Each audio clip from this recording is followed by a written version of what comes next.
What's up, guys? It's your boy, the essential John L. Crossfire, aka the real main event, aka the Rogue Soldier, and today you're about to learn firsthand just what it's like to be caught in the crossfire. But above all else, prepare yourself, because in this very moment, today, right now, you are about to be caught in conversation.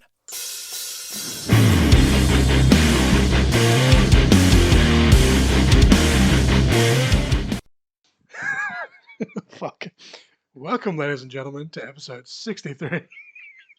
Not gonna lie, the audio is probably gonna be super shit in this, but I'm using my crappy earphones because we're currently sitting in a hotel room in Sydney and I wasn't lugging all of my expensive equipment onto this short trip. I'm sitting here with the thick daddy, Nick Maltino. Fuck, I didn't know I could say that like that. Is that still your name? Oh, I don't know, man. It's fine. We honestly, I don't know how long this episode is going to be or how good it's going to be, but I've literally, my eyes are killing me. So literally all I have in my notes is episode 63, Holy Foley. I have the song of the week and I have the match of the week, and that's literally fucking it. Yeah. We mentioned it earlier today, but like obviously that didn't work, so I think we decided to get Macca's and booze instead, and that was a much better investment. So I'm sitting here and I'm having, I think, my third drink and I'm already tipsy as fuck, which is funny considering I had two of them like how many hours ago before we even went to the Mick Foley endeavors. That was fun. Fucking best day of my life. Yeah. Okay, I'm grabbing this thing now. Okay, good to know. Grab John's thing, giggity. So yeah, Mick Foley was fucking phenomenal. He doesn't like swearing. Fuck, shitty, fuck. My bad, dude. No swearing. Yeah, no swearing. I curse you. No, that was a terrible Danhausen. But anyway, so very nice, very evil. But anyway, yeah. So like, what was your opinion on the show there, Jonathan? I will say, like, obviously we're not from any of the big cities, you being from Canberra, me being from parts unknown by way of Wagga Wagga. Wagga Wagga. 9 out of 10 times whenever we have these kind of events, Sydney almost always gets the back end of it. And for the first time ever, well, not the first time ever, but the first time in a long time, Sydney got first in Best Dressed, which was great because we got to see a fresh show before anyone else in Australia, at least for this particular tour. But then he reveals that, yeah, I've got like 200 odd Mr. Sockos stuck at the fucking airport because they didn't make it to the fucking customs. Which truly sucked because I wanted to buy one for my son. My 14-month-old son was going to get a sock from his dad's trip to Sydney. Like, here you go, son, here's the sock. It's about as good as when, like, the dads go to, like, a town out of, like, it's like, what'd you get me? Like, the daughter gets something really fucking cool and, like, delicate and amazing. Then it's like, what do I get, Dad? You got a fucking baseball cap. I'm like, oh, yeah, I wear hats all the time. No, I don't. Dobby is a free elf. I wanted to get one as well for Mrs. Crossfire, but unfortunately, we kind of got ripped off. It is what it is. Oh. But honestly, I feel like I'm hungover, and this show only finished like what, an hour and a half ago, like all up for us, like with the meet and greet. Pretty much, yeah. Just fucking sitting here chilling. I'm kind of like in a semi-food coma. With your tits out. Oh. That was a chop. I'm pretty sure the microphone actually picked that up. Yeah, I think we're just kind of sitting here and we're vibing and just talking Mick Foley, Holy Foley.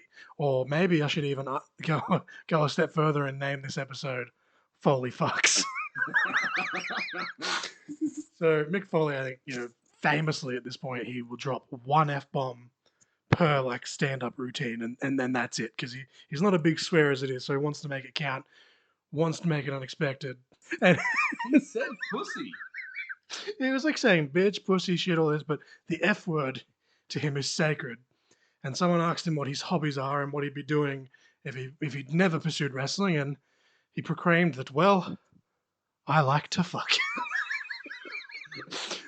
and instantly realized that he said himself, he's like, that's probably the stupidest thing I've ever said on stage. But I think that's $1 million idea. Like, go the old Stone Cold fuck fear design, but it's Foley fucks and have the Mr. Socko or the have a nice day smiley face. Like him describing when he met his wife. Yes. It's like, God damn, I hope she does more with that black belt than anything else. And then besides just wears it. Like, oh, I wish she does more with that belt. And seeing her, I'm like, yeah, I can understand, Mick, dude. Like, I understand that, my man.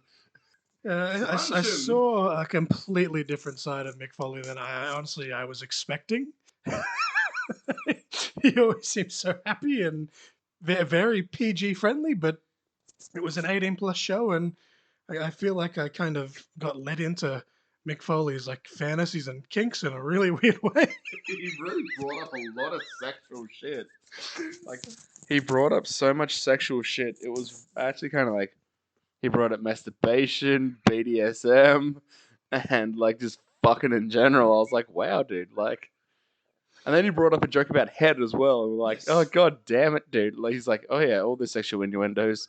And he was also talking about being thrifty, how he spent $20 in like not even a week, or like over a week, sorry, not under a week. He told the story about how him and Owen Hart had a competition. Him and Owen Hart had a competition. They wanted to see who could make $20 last the longest. I think Owen tapped out after 4 days. And then 3 days after that, so the full week, Mick still somehow had $4 left. I mean, US dollars, it was the 90s. But still, like. So he had about $100 Australian then, so he was fine. Like, anyone can make $100 stretch out between 4 days. He's got a couple of nuggies from McDonald's each day, and there's your meals. I did appreciate that joke though, where he said something about that. Oh, whatever he had cost him $20, and that's like $100 Australian. I did appreciate his shirt prices though. I didn't even price check everything before like buying mine and the stuff that I bought for Mrs. Crossfire, and it come to $180 for all of it, which was actually pretty cheap considering a lot of wrestlers like $50 for a shirt. Can't really complain with that. I think it was $60 a shirt, and considering it's Mick fucking Foley and it's a special tour shirt, I'll take it. I think it was $10 for the poster. I think it was $50 for the extra autograph for Mrs. Crossfire. But money's money. I am not a rich man by any stretch of the imagination, but I feel like it was money well spent. I had a great night. As I said, I feel like I'm hungover already, and it's only been a couple of hours since we've left. Day. Well, yeah, I mean, we got up at like 4 a.m. and then realized we got to the train station an hour earlier than we really needed to. My bad. It was just crazy, like how he even said himself, there's no way you can fit his whole career into an hour and a half span. But the amount of stuff that he still managed to cover and wrap around and loop on back, it was like, he's just such a fucking good storyteller.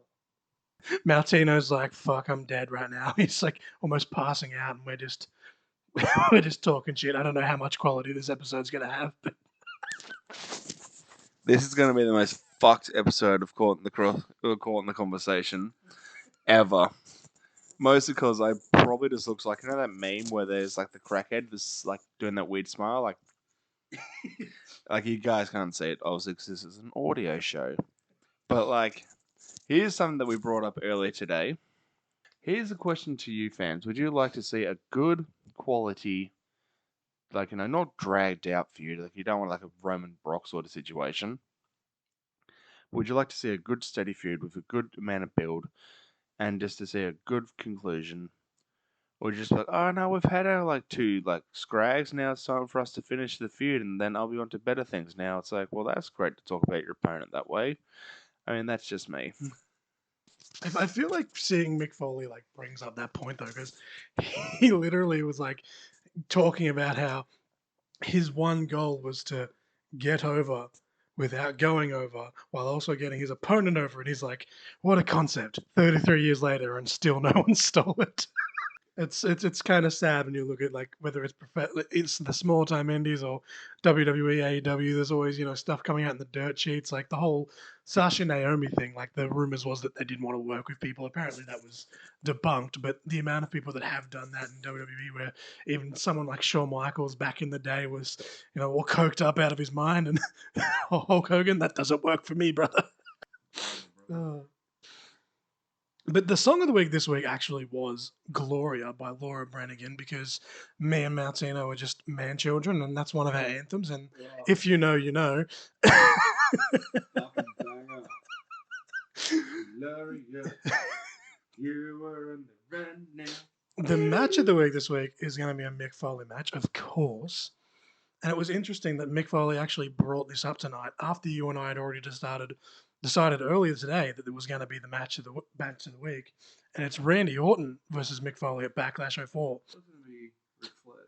No. Oh, sorry. Yeah, we changed our mind on that. My bad. Yeah, I didn't update my notes. It's Mick Foley versus Ric Flair at SummerSlam 2006 now, apparently, in the I Quit match. But he did bring up Ric Flair a few times too, which was kind of funny, and had some funny stories about Ric Flair's, I guess, retirement with air quotes on an audio podcast from the previous week. Apparently, they tried to get him to wrestle literally this week again in Puerto Rico as we record this, and he did like a little shenanigans with Carlos Colon.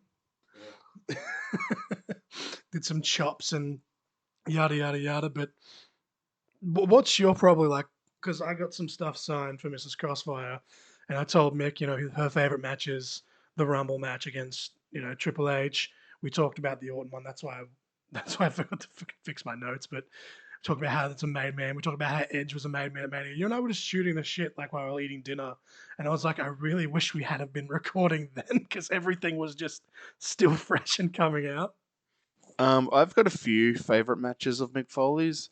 His stuff he did with Vader back in WCW, like, while not being super violent, was still super brutal. Like, that was just like cringe central with the powerbomb from Vader, where it's just like, oh, that's fucking good enough. Yeah. Genuinely gets concussed, goes to the hospital, comes back and does another run in, I think, the same night. Like, it was a taped show, I believe, so it would air a couple of weeks later, but it was literally within like a few hours. It was powerbomb on the floor, concussion, rush back to the arena to do his job that would air the next week. Another one of my favorite matches of his is actually the tag match that was brought up at the show with Mick Foley and Edge versus Terry Funk and Dreamer, thank you. The cancelled guy. The guy who's now officially been cancelled. Yeah, the guy who got cancelled because of Ric Flair, but now Ric Flair's getting glorified with his last match. Air quotes. He's going to wrestle in Puerto Rico, people. It's going to happen. But legit, it was a brutal match, and I loved how Edge pinned, was it Beulah McGillicuddy? Yes, because it was technically a six. It was a six-person tag. Yeah, because I think they had Lita be like fake pregnant at the time or some shit like that.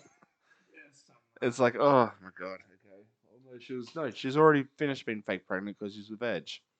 The fake pregnancy was when Gene Snitsky punted the baby. Didn't she do that though? Like, she's like, didn't you say something along the lines of, "I can't wrestle because I'm pregnant"? And then the crowd chanted like, "You're a crack whore. You're a crack whore." Just want to get that cheer in there while I can. Easy dub, man. They gave zero fucks. Like, Randy sucks dick. I'm like, wow, this crowd really doesn't like the WWE guys.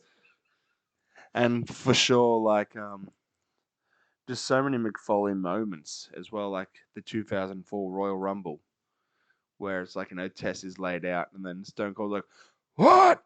You get your ass in the ring, you motherfucker!" Like, but not like, yeah. And then all of a sudden, the car crash goes off, and then there's like a 14-year-old Nick about to fucking jizz his pants at the side of this middle-aged man just come down to the ring like, "It's Mick Foley."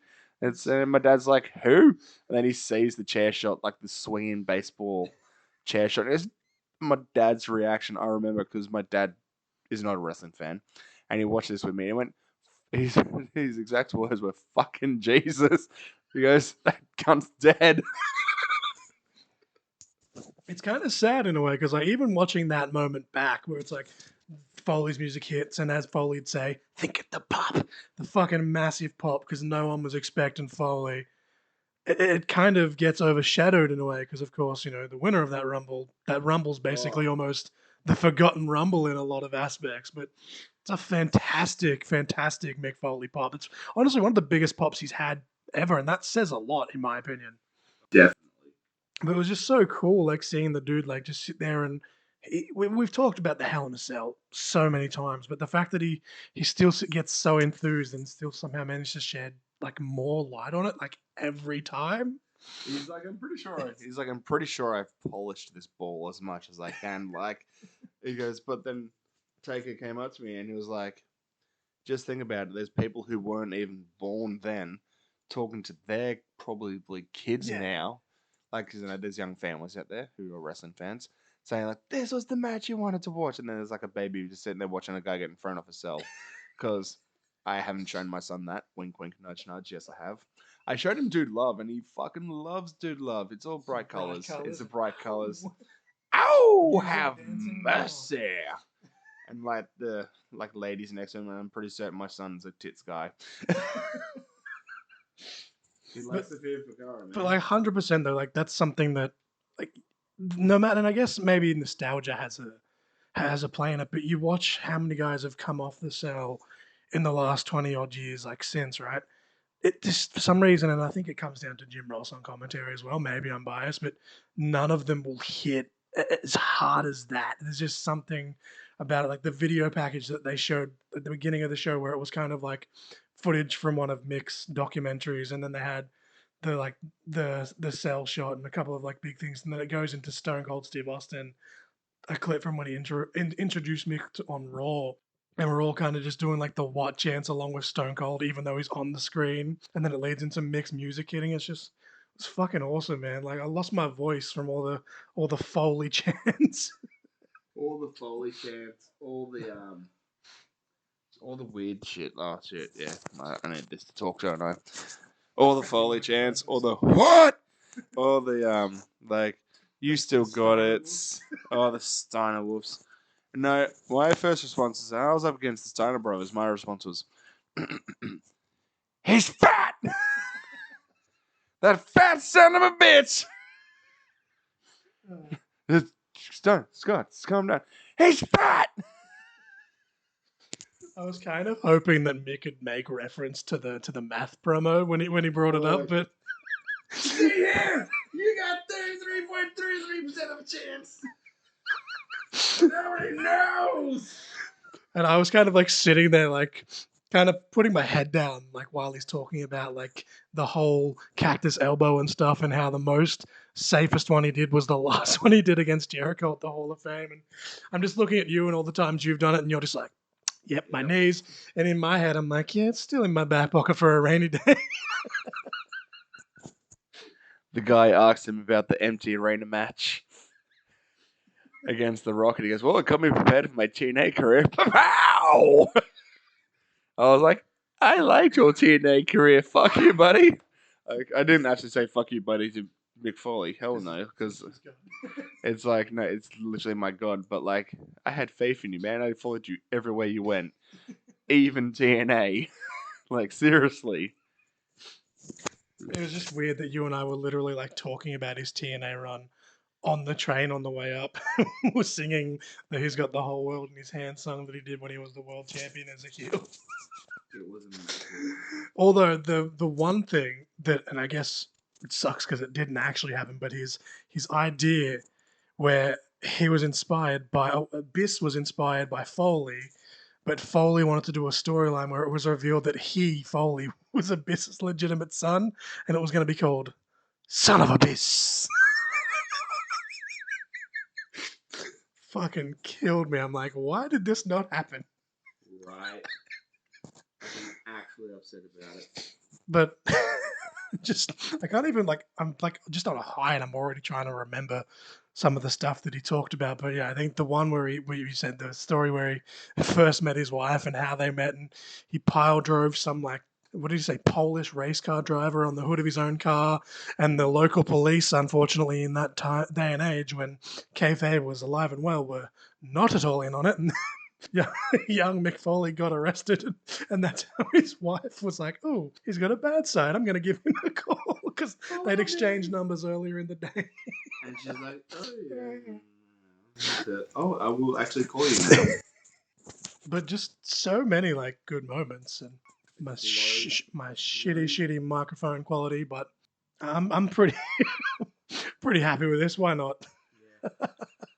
But I still think my favorite Mick Foley match, if I had to pick just one, would probably be the one against Triple H. But I might be biased because nostalgia and all that. But the one with Edge is definitely one of Edge's best matches. The one with Orton, definitely one of Orton's best matches. But how do you sum Mick Foley up in like an hour? Like he himself was like, I'm gonna miss a few things. Please forgive me if there's something you want to specifically know. Ask me about it. But we got told it was meant to go for an hour. I think it went for like an hour and a half, hour 40, and that was without the meet and greet afterwards. So I'm pretty happy with that. I feel like I got my money's worth. I'm pretty sure Mr. Maltino definitely got his money's worth. As if you follow him on Instagram, you'll see the shit-eating grin on his face. Please follow me at Nick Maltino. Of course, all my links will be in the description as well. I'll try and remember to link Mr. Maltino's social media, and hopefully when I listen back to this, the audio is not completely fucking shit. Basically, you could not wipe the smile off my face. It is like 2 hours past my bedtime. I'm riggedy wrecked. I gotta go home to a 14-month-old son. But it was fucking worth it. It was so goddamn worth it. Would I do it differently? Yeah, I probably wouldn't wake up at 4 o'clock in the fucking morning. And then I'll make sure that my missus like reads the times for me because I apparently don't know fucking digital times, let alone analog times. So like, fuck my life. It's clear that we are both in need of either wife supervision or adult supervision at least. I am an adult son. But yeah, pretty fun night. I highly recommend you guys. Like, if Mick Foley does come back to this neck of the woods at some point, and I don't doubt that he will. Like, it's quite obvious he's having time of his life, and let's face it, he's making a lot of fucking money. But definitely highly recommend guys come out. Like, it's hard to explain because obviously he doesn't really allow cameras, even though there was a couple of people that tried to take sneaky photos, and because he was on the stage, he had a bird's eye view and called them straight out, which was hilarious. It's crazy to think that like a dude that's had so many concussions can just still have such a quick wit, like just shut him down, and it's like not even planned. It's great. But highly recommend you guys see Mr. Foley, Mrs. Foley's baby boy, Cactus Jack, Dude Love. He sung a happy birthday song to some lady at the end of the show as Dude Love, and it was possibly the greatest thing I've ever seen. I mean, it was my birthday too, but hey, fuck me. Am I right? I didn't put my hand up either. Yeah, he's like, whose birthday was it? And I'm like, it was his a week ago. And you're just like, no. And then he actually named the lady in the song, and you're like, oh, maybe I should have put my hand up.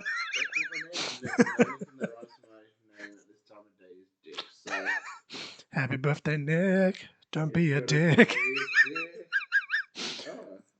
But yeah, the song of the week was Gloria by Laura Branigan. The match of the week was Mick Foley versus Ric Flair, not Mick Foley versus Randy Orton.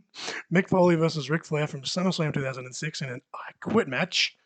That's actually a really fucking good match. Honestly, that could have been Ric Flair's last match there. Like, the match with Shawn in my mind is always going to be the last match. I just ignore Rick's entire TNA run. But hell no, his match with Sting. It'll be his last match from fucking like WCW on the last Nitro. That was his best match.